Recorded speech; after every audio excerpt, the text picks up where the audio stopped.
مجھے آرام کے لیے جگہ ملی. جب میں آرام کرنے لگا تو میں نے دیکھا کہ وہاں قرآن پڑا ہوا تھا. پھر میں نے دل میں کہا کہ جہاں قرآن ہو وہاں سونا بھی عربی ہوتا ہے. مجھے ادب آیا قرآن شریف کا. اور پھر میرے دل میں خیال آیا کہ میں اپنے آرام کے لیے قرآن مجید کو اٹھا کر دوسرے کمرے میں رکھ دیتا ہوں. لیکن پھر دل میں خیال آتا ہے کہ اپنے آرام کے لیے قرآن شریف کو دوسرے کمرے میں بھیجنا تو بے ادبی ہے. لہٰذا میں نے اپنا کمرہ تبدیل کر دیا. میں دوسرے کمرے میں سو گیا. حضرت محمود فرماتے ہیں کہ اللہ کے ولی بس اسی بنا پر اللہ رب العزت نے میرے سارے گناہوں کو معاف کر دیا اور قرآن کا ادب کرنے کی وجہ سے اللہ نے مجھے جنت میں اعلیٰ مقام عطا فرما دیا ہے. تو میرے دوستوں بزرگوں، ادب قرآن کی وجہ سے اتنے مقامات. ایک اور فاسق اور فاجر گناہ گار انسان، نوجوان انسان تھا. لوگ بڑے تنگ تھے، ہر قسم کی ان کے اندر شرارت موجود تھی. ہر ایک اس سے تنگ تھا. لوگ اس کی مرنے کی دعائیں مانگ رہے تھے. تو اچانک وہ ایک دن مر جاتا ہے. حضرت محترم جب مر گیا، ایک اللہ کے ولی نے خواب میں دیکھا کہ وہ جنت کی اعلیٰ مقام پر ہے، لباس باخرانہ پہنے ہوئے ہے اور بہت بڑا تاج اس کے سر پہ موجود ہے. بڑا عزت اللہ رب العزت نے اس کو عطا فرما دی ہے. اللہ کے ولی نے پوچھا، اے نوجوان، تو تو بڑا گناہگار انسان تھا، تو تو بڑا شریر انسان تھا، لوگ تمہاری شرارتوں سے تنگ تھے، مجھے یہ مقام کہاں سے مل گیا؟ تو اس نے کہا کہ واقعی ساری زندگی میری گناہوں میں گزری ہے. واقعی میرے پاس کوئی ایک نیکی بھی نہیں تھی. میں بڑا گناہگار انسان تھا، میں بڑا پاکی انسان تھا. سارے عیب میرے اندر موجود تھے. لیکن ایک بات تھی کہ جب بھی قرآن کو دیکھتا تعظیماً اس کے لیے کھڑا ہو جاتا تھا. بس اس بنا پر اللہ رب العزت نے مجھے معاف کر دیا ہے اور اتنا بڑا مقام مجھے عطا فرما دیا ہے. حضرات محترم، اتنا بڑا مقام ادب قرآن کی وجہ سے مل جاتا ہے. سارے گناہ ایک طرف، لیکن قرآن کا ادب ایک طرف. قرآن شریف کا ادب کرنے سے جتنے بھی گناہگار انسان ہوتے ہیں اللہ رب العزت ان کو انعام و اکرام سے نواز دیتا ہے. تو میرے دوستوں بزرگوں، قرآن کا ادب، قرآن کے پڑھنے والے کا ادب، جس کے سینے میں قرآن آ جائے، یہ بہت بڑا مقام کی بات ہوتی ہے. تو اس کا ادب کرنے سے بھی اللہ رب العزت ان کے گھروں میں خیر و برکت عطا فرماتا ہے. میرے دوستوں، حضرت بشر حافظ رحمۃ اللہ علیہ کی آپ زندگی کو دیکھ لیں. جب بھی ادب قرآن کی بات آتی ہے حضرت بشر حافظ کا نام ضرور آتا ہے. کیوں؟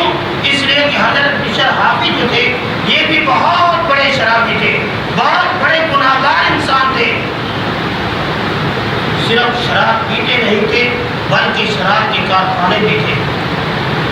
شراب بیچتا بھی تھا، شراب پیتا بھی تھا.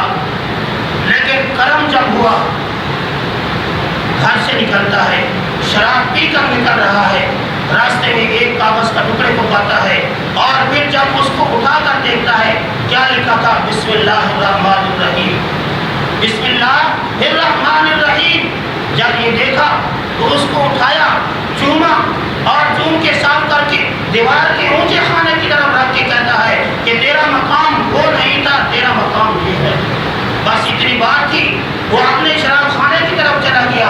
رات ہوئی، حضرت ذوالنون مصری رحمۃ اللہ علیہ کو اللہ رب العزت نے خواب میں فرمایا کہ اے ذوالنون، جاؤ بشر حافظ کو خوشخبری سنا دو کہ تو نے میرے نام کی عظمت کو جانا ہے، تو نے میرے نام کو بلند کیا ہے، ہم نے تمہارے گناہوں کو معاف کر دیا ہے، ہم نے تمہارا نام بلند کر دیا ہے.